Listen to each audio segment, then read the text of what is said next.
Halo sahabat pecinta aglonema, kita bertemu kembali dengan saya petani sederhana aglonema yang berbagi cara menanam, cara merawat aglonema dengan cara yang mudah dan sederhana.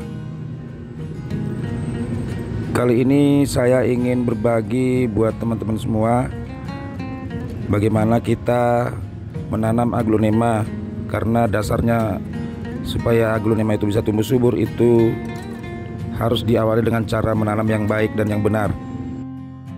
Dan juga saya ingin berbagi dengan teman-teman semua beberapa hal yang harus kita lakukan supaya aglonema kita itu bisa tumbuh besar, berdaun lebar, dan sehat.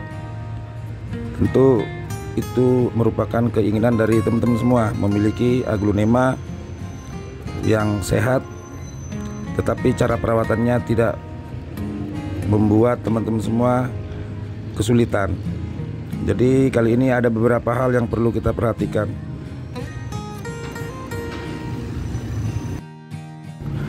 Sebelum kita menanam aglonema, yang paling penting kita perhatikan yaitu media tanam yang akan kita pakai. Pastikan media tanam teman-teman semua mengandung unsur hara yang cukup, poros, dan bebas dari bakteri-bakteri. Untuk melakukan penanaman di aglonema, yang pertama seperti ini, kita beri dasaran dulu dengan media tanam, baru kemudian kita taruh pupuk dekastar atau pupuk lambat larut.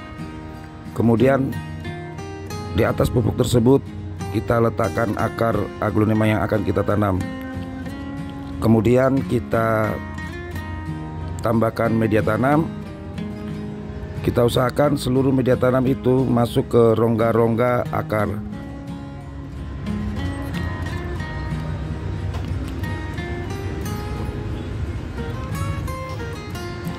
Setelah itu, setelah dia sekitar setengah pot, kembali kita beri dia pupuk dengan cara kita tabur keliling di atas media tersebut. Itu fungsinya supaya ketika kita menyiram, unsur-unsur hara yang ada di pupuk tersebut bisa menyebar ke seluruh media tanam. Baru kemudian kita padatkan sampai padat. Kita tekan di pinggir pot, jangan kita tekan di tengah pot, karena kalau kita tekan di tengah itu bisa berakibat akan patah akar. Tapi kalau kita tekan di pinggir pot, akar akan aman dan media tanam akan menjadi padat.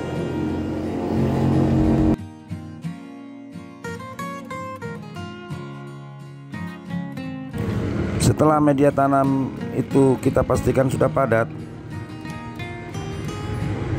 faktor berikutnya yang perlu sahabat-sahabat perhatikan yaitu cara penyiraman. Penyiraman yang baik untuk aglonema itu dengan menyiram dengan banyak air sampai air siraman kita keluar dari bawah pot.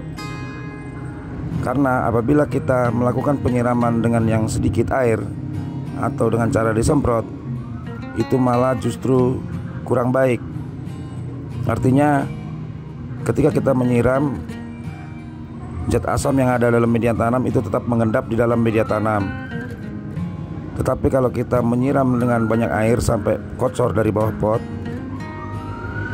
saat kita menyiram, zat asam yang ada dalam media tanam ikut keluar, sehingga media tanam kita itu kembali netral. Tetapi kalau kita hanya menyemprot-nyemprot atau disiram dengan sedikit air, yang penting lembab, itu justru tidak baik, malah media tanam akan menjadi panas.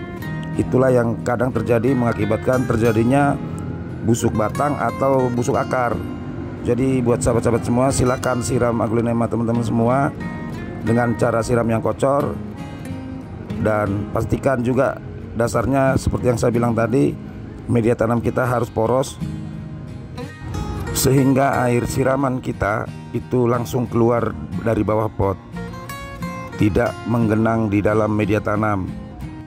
Jadi buat sahabat-sahabat semua yang mungkin selama ini melakukan penyiraman dengan cara disiram dengan sedikit air, yang penting media tanam itu lembab, silakan ubah cara penyiraman teman-teman semua. Karena penyiraman yang seperti itu, yang dengan sedikit air, mungkin teman-teman bisa lihat pertumbuhan aglonema teman-teman, dia tetap tumbuh, tapi untuk berdaun lebar atau tumbuh lebih besar itu akan sangat lambat sekali. Kemudian faktor selanjutnya yang perlu sahabat-sahabat lakukanlah penyemprotan antibakteri atau hama secara rutin. Teman-teman boleh menggunakan insektisida yang baik untuk tumbuhan berbatang lunak. Kalau saya biasanya memakai jenis Dustben, saya campur dengan B1. Adapun komposisinya, 1 tutup botol Dustbennya saya tambahkan dengan 1 tutup B1, saya campur dengan 1 liter air atau maksimal dengan 2 liter air, dan itulah saya semprotkan ke seluruh daun dan batang aglonema, sehingga ketika kita menyemprot, maka air semprotan itu pun akan menetes ke media tanam.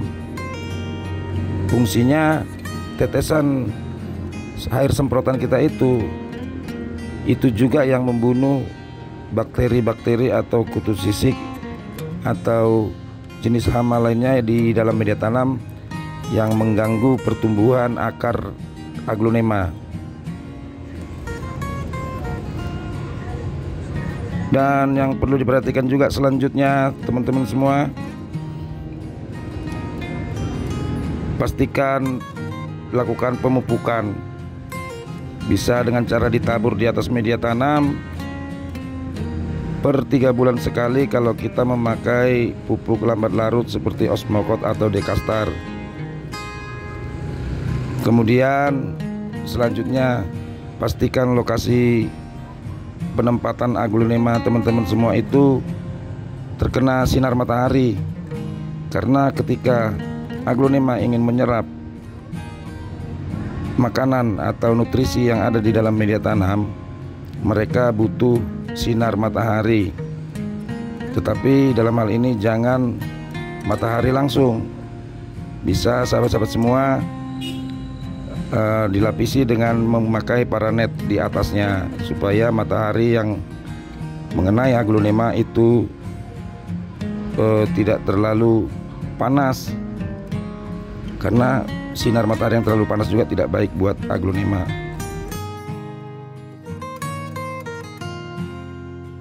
Dan faktor selanjutnya, pastikan teman-teman juga mengganti media tanam maksimal paling lambat 6 bulan sekali. Karena ketika media tanam kita itu sudah melebihi batas 6 bulan, zat asam yang ada di media tanam itu sudah sangat tinggi dan sangat sulit untuk dinetralkan dengan menggunakan obat-obatan atau sejenisnya. Jadi sebaiknya teman-teman semua segera mengganti aglonema teman-teman dengan media tanam yang baru. Karena apabila kita terlambat mengganti media tanam, itulah yang kadang mengakibatkan terjadinya spot di aglonema atau terjadinya busuk akar. Oleh karena itu, ini pun merupakan salah satu faktor yang paling penting yang harus sahabat-sahabat perhatikan. Dan yang terakhir, mungkin teman-teman pernah punya aglonema yang sudah tumbuh subur besar, tiba-tiba daunnya menguning satu persatu, dan ketika teman-teman bongkar sudah terjadi spot dan menjalar sampai ke pucuk. Itu diakibatkan karena teman-teman tidak melakukan peremajaan bonggol. Jadi untuk aglonema yang sudah dewasa, silakan teman-teman potong bonggol paling bawah atau bonggol paling tuanya, karena bonggol yang paling tua itu sangat rentan atau mudah diserang oleh bakteri atau hama pengganggu pertumbuhan aglonema.